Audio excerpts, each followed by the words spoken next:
Target ng tapusin ng DPWH ang EDSA rehabilitation sa susunod na taon.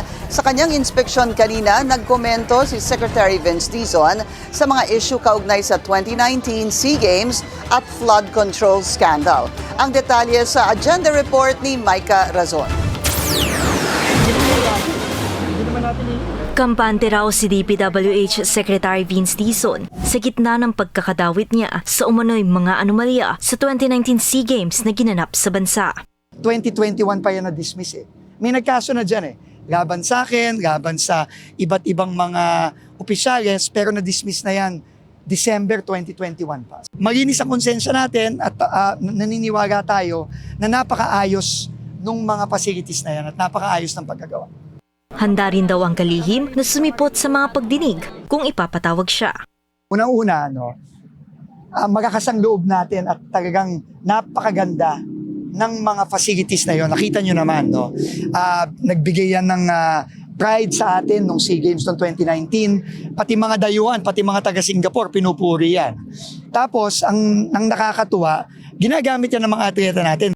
Sa gitna ng planong gawing state witness, si former DPWH Secretary Manuel Bunoan sa flood control scandal, giit ni Dizon. Kung yung state witness na yon ay makakapagbigay ng dagdag na ebidensya para sa mga mastermind, tingin ko pagkatiwalaan natin ang ombudsman sa mga ganyang desisyon. Balik inspeksyon si Dizon ngayong araw kung saan binisita niya ang ginagawang road rehabilitation sa Bonifacio Serrano Avenue sa EDSA. Binida rin ng kalihim ang ginawang improvements sa EDSA Buendia sidewalk at drainage. Ang problema, yung mga inlet, yung mga pasukan ng tubig pagka bumabaha, lalo na pagka magakasang ulan at matagagang ulan, ang liliit.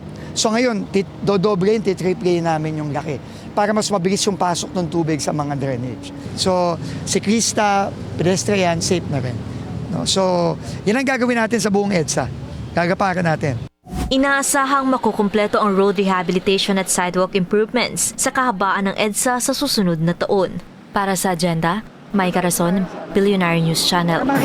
Mag-follow sa aming mga social media accounts at mag-subscribe sa aming YouTube channel para sa pinakahuli at eksklusibong mga balita.